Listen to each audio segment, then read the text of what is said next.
Supreme court ने order दिया CBI को कि सुशांत केस की मौत की जांच की जाए। सुप्रीम कोर्ट के ऑर्डर के बाद सीबीआई की टीम 20 अगस्त को मुंबई पहुंचती है। उनके पीछे पीछे 21 अगस्त को हम लोग भी पहुंचे। पहली खेप में करीब 18 दिन रहे, फिर दूसरी खेप में दोबारा आया। सीबीआई की टीम मुंबई में 27 दिन तक रहती है। 27 दिनों तक वो सुशांत केस की जांच करती है, सुशांत से जुड़े हुए हर शख्स से पूछताछ करती है, चाहे वो सुशांत के घर में रहने वाले उनके स्टाफ हों, सुशांत की गर्लफ्रेंड रिया हों, रिया के भाई शौविक हों, उनके पिता और मां हों, बाकी दोस्त हों, वो डॉक्टर हों जिन्होंने इलाज किया। एक लंबी चौड़ी लिस्ट। सीबीआई 27 दिनों तक सुबह से शाम तक पूछताछ कर रही है। दूसरी तरफ ईडी जो है फाइनेंशियल एंगल से जांच कर रही है। तीसरी तरफ एनसीबी जो है narcotic control bureau drug angle से जांच कर रही है। रिया चक्रवर्ती गिरफ्तार भी हो जाती है, उनका भाई भी गिरफ्तार हो जाता है, कई और गिरफ्तारी होती है, सब जेल में है इस वक्त। ये सारी चीजें चल रही हैं। लेकिन सुशांत की मौत का सच कहीं हाशिए पे चला गया। खबरें क्या आनी शुरू हुई, ड्रग्स में कौन कौन है, बॉलीवुड का क्या लेना देना है, कौन कौन नशा करता है, कौन नहीं करता है, नशे से सुशांत का क्या लेना देना था, रिया का क्या लेना देना था, कौन किसको नशा कर रहा था, कौन किसके पैसे से नशा खरीद रहा था, ये सारी चीजें। असली जो खबर थी कि सुशांत की भैया मौत क्या है, खुदकुशी है, सुसाइड है, इसका जवाब दो, इसका जवाब नहीं मिल रहा था। अब इसका जवाब कब आएगा, कैसे आएगा? सीबीआई ने थोड़ा सा इस केस को समझने की जरूरत है। 27 दिन तक पूछताछ की। 27 दिनों में सीबीआई ने किसी को गिरफ्तार नहीं किया। 27 दिनों में सीबीआई ने कोई स्टेटमेंट जारी नहीं किया। 27 दिनों में सीबीआई ने कभी यह शक नहीं जताया कि मामला खुदकुशी का है या कत्ल का है। वो खामोशी से गुपचुप तरीके से अपनी जांच किया और जांच करने के बाद 16 सितंबर को दिल्ली लौट गए। अब सुशांत की मौत का सच सीबीआई को ही बताना है। ईडी और एनसीबी तो बताएगी नहीं, क्योंकि उनकी वैसे भी ज्यूरिसडिक्शन में ये चीजें हैं नहीं। एक फाइनेंशियल एंगल से जांच करके अपनी रिपोर्ट दे सकता है, एक ड्रग्स के एंगल से। लेकिन असली क्राइम जो है सुशांत के साथ, उसकी रिपोर्ट कौन देगा, उसके बारे में सच कौन बताएगा? तो सीबीआई। लेकिन अब सीबीआई भी अपनी जांच करके वापस दिल्ली पहुंच गई है। तो अब क्या होगा? तो अब असलियत यह है कि सुशांत की मौत का सच एम्स के फॉरेंसिक एक्सपर्ट्स बताएंगे। आप ये मान के चलिए, क्योंकि उनकी राय सीबीआई के लिए सबसे अहम है। सीबीआई की अपनी इन्वेस्टिगेशन, सीबीआई के मुंबई में सुशांत के घर का रिक्रिएशन करना, डमी ट्रायल, ये सारी चीजें अलग अलग हैं। लेकिन मौत के पीछे कोई साजिश है या फिर मौत एक सिंपल सुसाइड है, इसकी असली राय फॉरेंसिक टीम एम्स को देनी है। एम्स की फॉरेंसिक टीम ने इस पूरे मामले में क्या किया, आज मैं आपको इसकी इनसाइड स्टोरी बताने के लिए हूं। चूंकि बहुत सारी टेक्निकल चीजें हैं तो मैं नोट करके लाया हूं, लेकिन आपको सिलसिलेवार कहानी में बताता हूं। एम्स की टीम ने मुंबई के कूपर हॉस्पिटल के डॉक्टरों से, जिन्होंने पोस्टमार्टम किया था, पोस्टमार्टम रिपोर्ट लिया। कलीना फॉरेंसिक लैब से उस विसरा के सैंपल लिए, जो विसरा की रिपोर्ट आई थी। पोस्टमार्टम रिपोर्ट जो मुंबई की है, जो डॉक्टरों ने की, 5 डॉक्टरों का पैनल, उन्होंने क्लियर कहा कि इसमें कोई फॉल प्ले नहीं है, ये सुसाइड का केस है। जो कलीना हॉस्पिटल के डॉक्टरों ने विसरा जांच की, उन्होंने कहा उसकी रिपोर्ट निगेटिव है। निगेटिव का मतलब यह है कि ये मर्डर नहीं, सुसाइड है। लेकिन मामला अब सीबीआई के पास है, इसलिए कलीना हो या कूपर हो, इनके इस पोस्टमार्टम रिपोर्ट या विसरा रिपोर्ट का कोई मतलब नहीं है। असली मतलब है आप सीबीआई की रिपोर्ट का, और सीबीआई की इस रिपोर्ट को असिस्ट कर रहे हैं, जो एक राय कायम करेगी, वो करेगी एम्स की फॉरेंसिक टीम। तो एम्स की फॉरेंसिक टीम विसरा की रिपोर्ट ले गई, पोस्टमार्टम रिपोर्ट, पोस्टमार्टम के साथ कुछ तस्वीरें, वीडियो, और सुशांत की लाश की जो तस्वीरें थी वो उनके पास थी। उन्होंने डिटेल स्टडी किया। सब कुछ करने के बाद उन्होंने अपना एक राय कायम कर लिया, एक नतीजा बना लिया कि सुशांत की मौत है क्या। आप यकीन मानिए, इस वक्त हम लोग बात कर रहे हैं, लेकिन एम्स की फॉरेंसिक टीम को पता है कि सुशांत के साथ क्या हुआ था। यह अभी आम नहीं हुआ है, आम होगा शायद अगले हफ्ते। पर उन्होंने कैसे पता किया? जो पूरी इनसाइड स्टोरी है वो ये है, 2 पार्ट में इन्वेस्टिगेशन किया उन्होंने, एक विसरा और एक पोस्टमार्टम। पहले विसरा की बात कि एम्स ने कैसे किया। तो एम्स को जानकारी मिली वो ये थी कि सुशांत की मौत के बाद पोस्टमार्टम के दौरान सुशांत के शरीर से करीब ½ kg, आधा किलो विसरा के नमूने इकट्ठा किए गए। ये आपको पहली बार जानकारी दे रहा हूं मैं कि मतलब अब तक अलग अलग तरीके से बात आती थी, लेकिन यहां की अराउंड ½ kg, आधा किलो सुशांत के इंटरनल बॉडी ऑर्गन का जो वेट था अलग अलग जगहों का, वो उन्होंने इकट्ठा किए। दो तरह के होते हैं, एक एक्सटर्नल आपके हाथ पैर आंख सर बाल हम लोगों को, एक इंटरनल बॉडी ऑर्गन होता है जो हमारे अंदर सारी चीजें होती हैं, जो अंदर के भाग शरीर के होते हैं। तो करीब आधा किलो, हाफ केजी सुशांत के इंटरनल बॉडी ऑर्गन को इकट्ठा किया गया पोस्टमार्टम के दौरान। इन सारी चीजों को 3 अलग अलग शीशियों में रखा गया। कौन सी शीशी में क्या थी ये भी डिटेल आपको बताता हूं। जो पेट का हिस्सा था जिसमें इंटेस्टाइन और लार्ज इंटेस्टाइन, छोटी आंत बड़ी आंत, पेट का जो हिस्सा था, इन सारी चीजों को निकालकर एक शीशी में रखा गया। दूसरी शीशी में जो इंटरनल बॉडी ऑर्गन है उनके छोटे छोटे टुकड़े रखे गए। और ये जानकारी के लिए भी अच्छी चीज है कि जब विसरा की कोई रिपोर्ट आती है, विसरा जांच की जाती है, तो अभी तक ये था कि सिर्फ पेट की थैली, मेरी भी आधी जानकारी यही थी, लेकिन अब पता चला कि ऐसा नहीं है। सिर्फ पेट की थैली ही विसरा की जांच में नहीं रखी जाती है, बॉडी के और भी पार्ट्स होते हैं। कौन कौन से होते हैं? सुशांत के बॉडी के जो इंटरनल बॉडी के ऑर्गन्स थे उसमें से छोटी आंत बड़ी आंत, इन सब की जो पेट की चीजें थी ये एक शीशी में प्रिजर्व करके रखी गई। दूसरी चीजें, उस सुशांत के बॉडी के छोटे छोटे पीसेस, हार्ट, दिल के, लीवर के, किडनी के, लंग्स के, हार्ट, किडनी, लीवर, लंग्स, इनके छोटे छोटे सैंपल भी, छोटे छोटे टुकड़े भी रासायनिक परीक्षण यानी फॉरेंसिक एग्जामिन के लिए एक अलग शीशी में रखे गए। तो इंटेस्टाइन, लार्ज इंटेस्टाइन, आंत, छोटी आंत, ये अलग शीशी में। इसके अलावा जो बॉडी के अंदर के दूसरे पार्ट थे सुशांत के, जिसमें दिल था, लीवर था, लंग्स था, किडनी था, इसको अलग शीशी में रखे गए। ये 2 अलग अलग सैंपल हो गए। एक तीसरी शीशी में और भी चीज रखी गई, वो थी ब्लड, खून के नमूने। इन तीनों को अलग अलग शीशियों में रखा गया और इन तीनों को जो नमक के घोल में रखा जाता है, एक खास चीज है जो जांच के लिए इस्तेमाल किया जाता है, तो मतलब उचित प्रिजर्वेटिव में इन सारे नमूने को रखा गया। अब इन सारी चीजों से क्या पता करना था? इंस्टाइन और लार्ज इंस्टाइन के जरिए, जो आंत छोटी आंत, उसके जरिए थे कि आखिरी वक्त में क्या खाया पिया, वो उन चीजों से पता चलता था। हार्ट, लीवर, किडनी, लंग्स, इसके जरिए ये पता चलता था कि एक तो मौत का वक्त क्या है, किस वजह से मौत हुई, कोई ऐसी चीज थी जिन्होंने इन सारे बॉडी के अंग्स पे अलग अलग असर डाला, उसकी जांच से पता चलना था। पॉइजन था कि नहीं था, उनसे पता चलना था। जो ब्लड है, कई ऐसे मामलों में विसरा में ब्लड के अलावा यूरिन के भी सैंपल लिए जाते हैं, तो उस ब्लड या यूरिन के सैंपल से ये पता चलता है कि कोई ड्रग्स की मात्रा तो नहीं थी, ड्रग्स तो नहीं दिया गया था।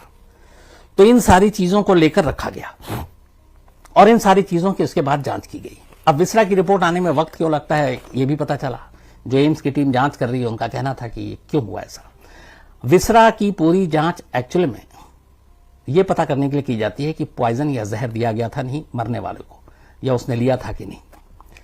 अब कई तरह के पॉइजन होते हैं, पॉइजन इतनी तरह के हैं कि उसको पता करने में बहुत वक्त लगता है। एक नंबर 2, पॉइजन पता भी चल जाए तो पॉइजन की मात्रा, क्वांटिटी क्या थी, ये बड़ा इंपॉर्टेंट होता है किसी भी एक केस में सुसाइड और मर्डर के बीच के फर्क को समझने के लिए। तो मात्रा एक्चुअल में कितना है, ये बहुत ही ऑथेंटिसिटी के साथ पता जब तक नहीं किया जाएगा आपको सही रिपोर्ट नहीं मिलेगी। अब पॉइजन की बात आते हैं। पहले कई तरह के पॉइजन होते हैं जिसको अलग अलग कैटेगरी में रखा गया, जो एक विसरा रिपोर्ट के जरिए पता करने की कोशिश की जाती है। उसमें से एक है मेटालिक पॉइजन। जब विसरा की जांच होती है तो डॉक्टर 3, 4, 5 तरह के अलग अलग कैटेगरी के पॉइजन को देखने की कोशिश करते हैं। मेटालिक पॉइजन जो है, इसके जरिए यह देखा जाता है कि बॉडी में आर्सेनिक, एल्युमिनियम, जिंक, ये सब तो कहीं नहीं पाया गया जिसकी वजह से मौत हुई है। दूसरा होता है जो पॉइजन, वेजिटेबल पॉइजन। इसके जरिए धतूरा, कनेर, ये सब एक तरह का जहर है, कहीं ये तो नहीं दिया गया था मरने वाले को। तीसरा है सिंथेटिक ड्रग्स। इसके जरिए एमडीएमए, कोकीन, इन सारी चीजों को तो नहीं दिया गया, इनके ओवरडोज तो नहीं हुई या फिर इनका कॉकटेल तो नहीं हुआ जिसकी वजह से मौत हुई। चौथा होता है कीटनाशक, जो कीड़ों को मारने के लिए खेतों में, पेड़ों पे, पौधों, फूल और उसको बचाने के लिए दिया जाता है। तो वो तो बेसिकली मोटा मोटी विसरा में 4 तरह के अलग अलग कैटेगरी में, और इन एक में कई तरह के पॉइजन होते हैं। बट जो इसको मेन पकड़ा जाता है, metallic poison, vegetable poison, synthetic drugs और कीटनाशक।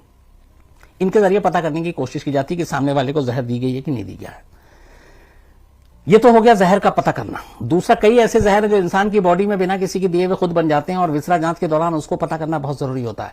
कई बार आपकी कुछ मात्राएं, आपने जैसे मेडिसिन गलत ले ली, अलग अलग तरह की मेडिसिन एक साथ ले ली, आप शराब हो या फिर ड्रग्स हो उसके साथ कुछ मेडिसिन ले ली, तो वो भी कहीं ना कहीं जाकर ड्रग्स का रूप अंदर धारण कर लेता है, तो उससे भी कई बार ड्रग्स बन जाता है। तो मतलब एक ड्रग्स जो नहीं दिया गया, एक जहर जो नहीं दिया गया, वो कई चीजों को मिलाकर अपने आप जहर बन जाता है इंसान के शरीर में। तो उन चीजों को देखा जाता है और इसीलिए इसमें जहर की मात्रा सबसे इंपॉर्टेंट होती है। कई बार ये कहा जाता है, जो फॉरेंसिक एक्सपर्ट्स हैं उनका कहना है कि कई बार नमक भी कई रूप में जाकर आपके जहर और उसका काम कर सकता है मात्रा के हिसाब से। इवन ऑक्सीजन, ये भी उसके हिसाब से मात्रा तय करती है। निकोटिन, ये भी आपको गलत तरीके से और कई चीजों के बाद ये अंदर जाकर मात्रा तय करती है कि कितनी थी और उससे मौत में कितना असर पड़ सकता है। तो जहर और जहर की मात्रा, इन दोनों को पता करने के लिए विसरा की जांच बहुत अच्छे तरीके से जरूरी है और एम्स ने यही काम किया। सुशांत की जो ब्लड है, सुशांत के दिल, लीवर, किडनी और इन सारी चीजों के, इसके अलावा आंत, छोटी आंत, बड़ी आंत, इनका बाकायदा पूरा परीक्षण किया क्योंकि ये विसरा के सैंपल पड़े हुए थे। एक इंसान के शरीर से जो मरता है कम से कम आधा किलो विसरा के नमूने इकट्ठे किए जाते हैं जो निकाले जाते हैं इन सारी चीजों को मिलाकर। तो करीब आधा किलो निकाला था जिसमें कुछ यूज हो गया, लेकिन एम्स के जो डॉक्टर हैं उन्होंने ये भी कहा कि उन्होंने भी जो अपनी तरफ से विसरा की जांच की है, जिसकी रिपोर्ट कल उन्हें मिल जाएगी, बट शुरुआती उन्हें रिपोर्ट मालूम है, उसमें यह है कि इस रिपोर्ट पे भी अगर कोई डाउट करता है तो ये दूसरी बार जांच हो रही है विसरा की, पहले कलीना में हो चुकी है, तो भी फॉरेंसिक टीम के पास एम्स के भी इतना और नमूना बचा हुआ है कि किसी तीसरी एजेंसी से भी इसकी जांच कराई जा सकती है। मान लीजिए कि एम्स को एक डाउट क्रिएट करे और कहे कि इस विसरा रिपोर्ट में हमें डाउट है कि कुछ गड़बड़ है, तब कोई दूसरा चैलेंज कर दे कि नहीं आपने गलत जांच किया है, तो वहां पे यह है कि आप फिर किसी तीसरी न्यूट्रल एजेंसी से, किसी तीसरे मेडिकल बोर्ड से आप उसकी जांच करा सकते हैं और उसके सैंपल अभी भी बचे हुए हैं। क्योंकि याद रखिए करीब 1/2 kg नमूने जो बॉडी के इंटरनल ऑर्गन है उसके निकाले गए थे सुशांत के, और उनमें से बहुत सारी अभी बची हुई हैं, तो वो इशू नहीं आएगा। तीसरी बार भी डाउट होने पे विसरा की जांच हो सकती है। तो एम्स की टीम ने विसरा की पूरी जांच की, फॉरेंसिक वाले जो कलीना की थी उसकी भी जांच की। नतीजा उन्हें पता है, लेकिन नतीजा हमें नहीं पता, नतीजा आप लोगों को नहीं पता, ये पता चलेगा अगले हफ्ते। लेकिन अभी यहीं पे कहानी खत्म नहीं होती, इसका दूसरा पार्ट है। विसरा की तो बात हो गई, जांच हो गई, उन्होंने समझ लिया कि जहर दिया गया है नहीं दिया गया। बस 2 चीजें, अगर विसरा की इस रिपोर्ट में, एम्स की फॉरेंसिक टीम में निगेटिव लिखा हुआ आता है तो मान के चलिए कि सुशांत की मौत एक खुदकुशी थी, क्योंकि निगेटिव का मतलब है कि सुशांत के शरीर के किसी भी पार्ट से कोई जहर बरामद नहीं हुआ। तो जहर बरामद नहीं हुआ इसका मतलब है कि फिर वो एक सुसाइड है। और अगर यही विसरा रिपोर्ट में पॉजिटिव लिखा आ जाए तो फिर मान लीजिए कि यह सुसाइड नहीं, कत्ल है, क्योंकि जहर की बरामदगी फिर यह बताएगी कि सुशांत खुदकुशी से नहीं मरे, सुशांत हैंग करके नहीं मरे, बल्कि सुशांत को जहर देकर मारा गया। तो इस रिपोर्ट में जो एम्स से आएगी विसरा की, उसमें निगेटिव और पॉजिटिव, ये 2, हालांकि निगेटिव पॉजिटिव आजकल कोरोना में भी बड़ा चल रहा है, और जिन लोगों के निगेटिव आते हैं वो बड़े खुश होते हैं कि चलो बच गया, जिनकी पॉजिटिव आती है फिर वो कोरोना के शिकार हो जाते हैं। तो यहां पे भी सेम है विसरा में कि निगेटिव आई तो मान लीजिए कि ये सुसाइड है, पॉजिटिव आई तो फिर मान लीजिए कि मामला गड़बड़ है। तो ये रही विसरा की बात। लेकिन सिर्फ विसरा की जांच नहीं कर रही है एम्स की फॉरेंसिक टीम, साथ में पोस्टमार्टम रिपोर्ट की भी जांच हो रही है। अब चूंकि सुशांत की लाश या बॉडी है नहीं, अंतिम संस्कार हो चुका है, तो एम्स की फॉरेंसिक टीम को जो मिला वो मिला सुशांत का पोस्टमार्टम रिपोर्ट की पूरी डिटेल कॉपी, सुशांत की लाश की तस्वीर है, उसको उन्होंने पूरा डिटेल में अध्ययन किया, स्टडी किया। खासतौर पे जो हमारी रिपोर्ट है वो ये है कि उन्होंने जो गले पे लिगेचर मार्क था, गले पे जो निशान था फंदे का, उसको बहुत गहराई में उसकी पड़ताल की, क्योंकि सबसे ज्यादा सवाल उसी पर उठ रहे थे कि किसी भी तरीके के फंदा, चाहे कुर्ता हो या बाकी चीजें हो, उस तरह के मार्क गले में नहीं बनते हैं। तो उसको लेके एम्स की फॉरेंसिक टीम ने बहुत डिटेल में अपनी एक स्टडी की है। इसके अलावा जो पोस्टमार्टम रिपोर्ट में सारी चीजें लिखी थी डिटेल में, उसको भी उन्होंने स्टडी कर लिया और उसकी भी उन पर अपनी ओपिनियन उन्होंने बना ली है। लेकिन आखिरी राय वो 20 तारीख के बाद देंगे, इसलिए देंगे कि इस पोस्टमार्टम रिपोर्ट के बाद अब एम्स की टीम सीबीआई के जरिए उस रिपोर्ट को मांग रही है जो सुशांत के घर में जो सीन रिक्रिएट किया गया था, क्राइम सीन को, और जो डमी ट्रायल किया गया था कि एक आदमी इस हाइट पे खुद को फंदे पे लटका सकता है कि नहीं, एक कुर्ता इतना वजन झेल सकता है कि नहीं, बिना स्टूल, बिना किसी और सहारे के वो चढ़ सकता है कि नहीं। तो वो जो पूरी स्टडी और डमी ट्रायल हुआ और जो सीन क्राइम को रिक्रिएट किया फॉरेंसिक एक्सपर्ट की एक दूसरी टीम ने, उनकी फाइंडिंग्स क्या है, उन फाइंडिंग्स को इस पोस्टमार्टम रिपोर्ट के साथ टैली किया जाएगा। दोनों मैच कर गया तो फिर रिपोर्ट फाइनल आ जाएगी, उसमें डाउट की कोई गुंजाइश नहीं रहेगी। तो उस रिपोर्ट में खासतौर पर यह देखना है कि क्या एक आदमी खुद को इस जो हाइट है बेड से लेके फ्लोर से लेके पंखे तक का खुद को टांग सकता है या फिर किसी और ने टांगा। तो ये उस सीन रिक्रिएट हुआ है और जो डमी ट्रायल हुआ है उसके जरिए उसको मैच करेंगे, नंबर 1। नंबर 2, वो ये देखेंगे कि क्या जिंदा टांगा गया या मुर्दा टांगा गया। ये भी पूरी जांच की है एम्स की फॉरेंसिक टीम ने। अब जिंदा और मुर्दा टांगा गया इसका पता कैसे चलेगा, तो इसको टेक्निकल टर्म में 2 चीजें कहते हैं, एंटीमॉर्टम और पोस्टमॉर्टम। एंटीमॉर्टम मतलब एक इंसान जब तक जिंदा है उसके जिस्म पे जितने भी जख्म है और बाकी चीजें हैं वो बता देती है जांच के दौरान कि एंटीमॉर्टम है, मतलब इसके मरने से पहले कि ये सारे निशान है। पोस्टमॉर्टम यानी कि मरने के बाद जो चीजें आती है, जैसे एक शख्स मरा और उसके बाद अगर उसको किसी ने मारा, किसी ने जख्म दिया, चोट पहुंचाया, तो पता चल जाएगा कि मरने के बाद ये सारी चीजें हुई हैं।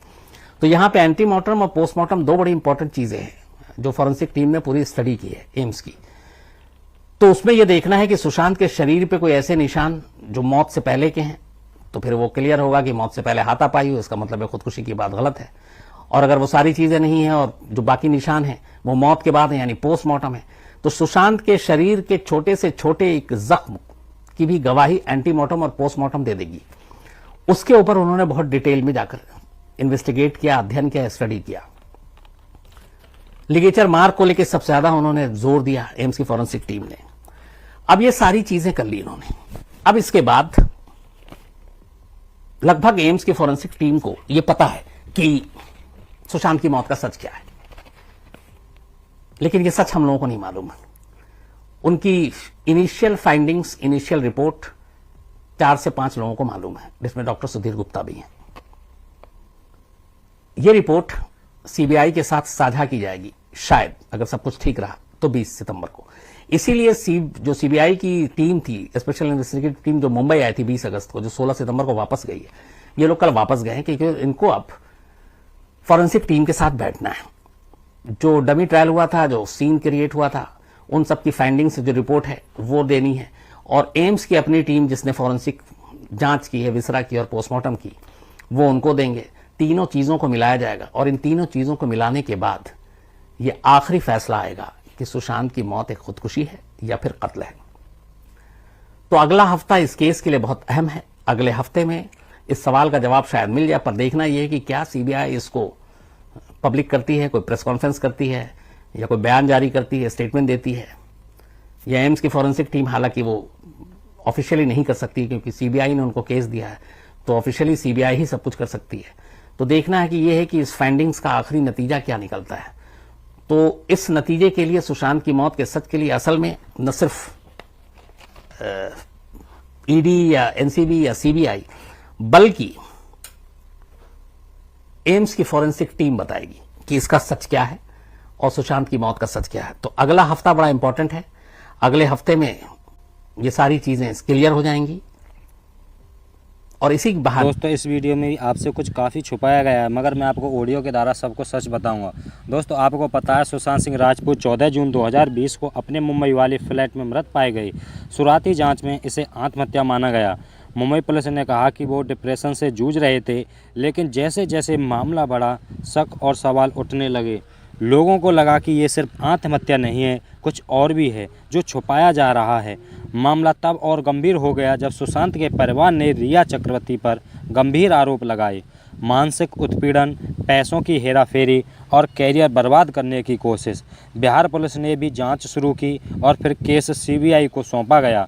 सीबीआई ने इस मामले में एम्स के डॉक्टरों की एक टीम बनाई जिसकी अगुवाई डॉक्टर सुधीर गुप्ता ने की। इस मेडिकल बोर्ड ने सुशांत के पोस्टमार्टम और फॉरेंसिक रिपोर्ट की दोबारा जांच की। रिपोर्ट में साफ कहा गया कि सुशांत की मौत आत्महत्या थी, मर्डर नहीं। शरीर पर किसी संघर्ष या चोट के निशान नहीं पाए गए और ना ही किसी तरह का जहर। जिसके बाद ड्रग एंगल सामने आया। एनसीबी ने जांच की और रिया चक्रवर्ती समेत कई लोगों को गिरफ्तार किया गया। रिया को बाद में जमानत मिल गई। इस केस में बॉलीवुड की कई बड़ी हस्तियों के नाम सामने आए, लेकिन किसी पर सीधा आरोप नहीं लगा। दोस्तों उन पर आरोप सीधा क्यों नहीं लगाया जा सका, ये भी आप खुद समझदार हैं, समझ सकते हैं। दोस्तों सीबीआई की जांच अब भी जारी है, लेकिन अब तक हत्या का कोई सबूत नहीं मिला है और शायद मुझे लगता है कि ना ही मिलने वाला है। एम्स की रिपोर्ट को सीबीआई ने स्वीकार किया है, जिसमें यह कहा गया है कि ये हत्या नहीं, आत्महत्या का मामला है। फिर भी लाखों लोग आज भी मानते हैं कि शायद सच्चाई आपसे छुपाई गई है। अगर तुम्हें ये स्टोरी पसंद आई हो तो इस वीडियो को लाइक करो, चैनल को सब्सक्राइब करो और कमेंट में बताओ क्या तुम्हें लगता है कि सुशांत को न्याय मिलेगा। अगर आप चाहते हैं कि सुशांत को न्याय मिले तो दोस्तों सुशांत के लिए अच्छे कमेंट हमें ज़रूर करें।